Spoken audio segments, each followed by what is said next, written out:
Hi, welcome to Watch It Played. My name is Rodney Smith, and it's time to look at some more things from the BGG Store, which I have here in our little box of wonders. And some of the items I have under the box of wonders. On screen and in the description of the video is an affiliate link, and anything you buy following that link gives a percentage of the proceeds back to Watch It Played. So thanks for using that if you do, and a big thanks to Board Game Geek for supporting us in this way. First up, perhaps one of the most sought-after upgrades for a game ever, dual-layered player boards for terraforming Mars. And I'm just realizing there's a 50% chance that these are upside down. Darn it. This is a very popular game, but one of the biggest complaints was that the boards were pretty terrible for tracking information on because the pieces would just fly everywhere with the slightest bump of the table. Well, not anymore.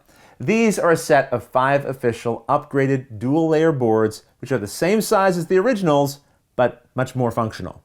If you want to learn how to play Terraforming Mars, we have a tutorial here on the channel. Next up though, for fans of dinosaurs, a Geek Up Bits set upgrade for Dinosaur Island. The original game came with 50 dino tokens, which all had the same shape, but this follows the varieties of the deluxe edition and offers 7 copies of 9 different shapes for a total of 63 beautiful and terrifying human hunters.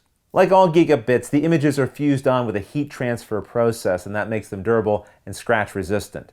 If you'd like to see a tutorial for this game, we have one here on the channel as well, but next, we've got a Geek Up Bits set for the popular Robinson Crusoe from Portal Games. This one has loads of variety, replacing several of the original game's components, including the discovery, determination, wound, time-consuming, food, wood, camp basket, sack, and several other tokens I haven't even mentioned. You can check the website for a full list, but there are a total of 89 pieces here. If you've never played this cooperative survival game, you can check the channel here for a full tutorial and playthrough. But next up, we have the Geek Up Bits for Mombasa, which I've never played. So this is going to be fun to explain. This comes with 72 book tiles, so I assume this is a game about maintaining a library. And that explains why there's 41-pound coins and 25-pound coins to cover late fees. So yeah, it seems likely in Mombasa you play the role of a librarian, and these components replace several of the pieces in the game. Pretty sure I nailed that. I should mention, this set doesn't include the cooked books, which were promo tiles. Now the next item may be the most basic gaming bits I've ever featured here, meeples. These little wooden people are a staple in the hobby, and the store sells sets of 10 of them in a variety of colors, more than I'm showing here. And you can use these to replace a color in a game you already have, or maybe even for your own game designs. Speaking of game designs, the store also sells games, like this one, Blend Coffee Lab. This is a trick-taking game about pairing roasted coffee beans to make tasty cups of coffee. And I mean that literally. You'll be collecting cards to build coffee cups of the best combination. If you're a fan of Crossmaster, next up I've got some promo figures that you can pick up for it.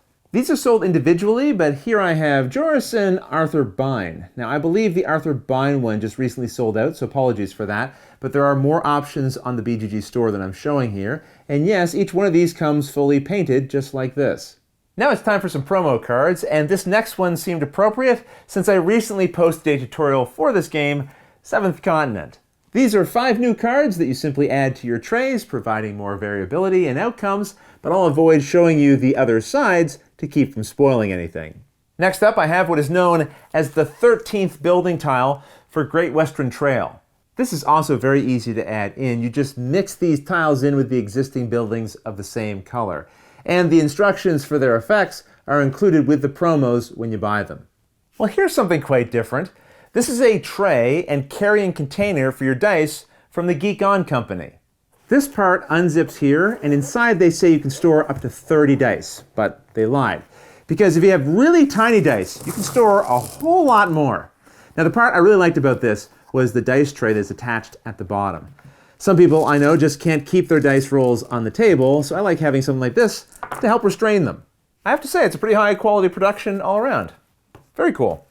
The last item that I have here is one more product from Geek On, and these are elastic box bands. These are for wrapping around your game boxes to keep the lids on snug, which can be especially helpful if they're full to bursting with expansions or if you're transporting your games.